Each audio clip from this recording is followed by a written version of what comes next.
News World. We are anonymous.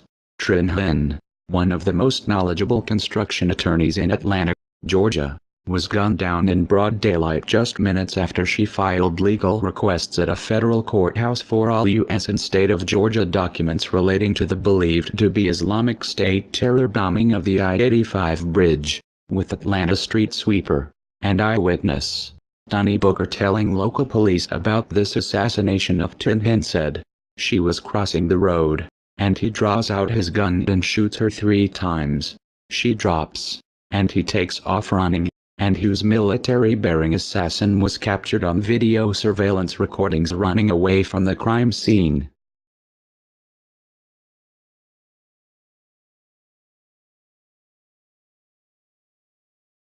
As an in-house attorney, also, for United Parcel Service, UPS, the world's largest package delivery company headquartered in Atlanta, Trin Hin appeared at the U.S. District Court for the Northern District of Georgia, where she filed legal papers for UPS asserting a force majeure claim due to the destruction of the I-85 bridge. That is a common clause in contracts that essentially frees both parties from liability or obligation when an extraordinary event or circumstance beyond the control of the parties, such as a war, strike, riot, crime, or an event described by the legal term act of God occurs.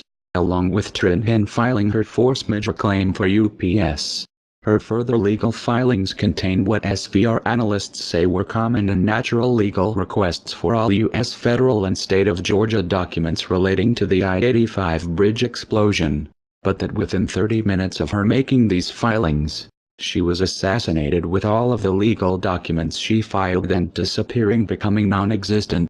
As to why Trin Hin had to be assassinated, is due to the long-standing policy of American deep state intelligence operatives currently at war with President Donald Trump of using what are called message killings in order to strike fear into anyone interfering with their objectives, and that in this particular instance involves keeping the knowledge of this Islamic State terror attack away from the Trump administration, as it supports Trump's warnings of how great a threat these terrorists are to the U.S., with the Foreign Intelligence Service, SVR, having previously detailed the evidence that Islamic State terrorists, who had infiltrated themselves into Georgia from Syria, blew up the I-85 bridge in Atlanta, and how after this terror attack U.S. deep state operatives are furiously working to cover up all the true facts of.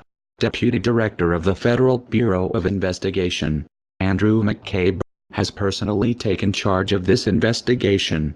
Critical to note about FBI Deputy Director McCabe is that he was appointed by FBI Director James Comey to be this intelligence agency's number 2 official shortly after President Trump took office, but who stunningly failed to list on his financial disclosure forms for 2015 that his wife, Dr. Jill McCabe, received nearly $600,000 from Hillary Clinton operatives, and that the powerful United States Senator Charles Grassley is now demanding an explanation for, as McCabe is now being linked to the deep state operation to smear President Trump with fake news Russian allegations.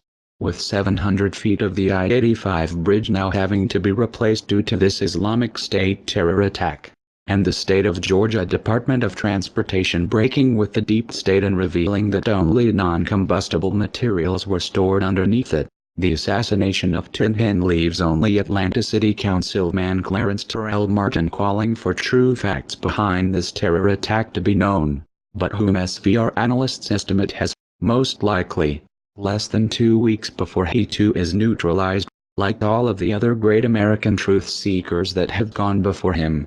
We are anonymous. We are legion. We do not forgive. We do not forget. Expect us.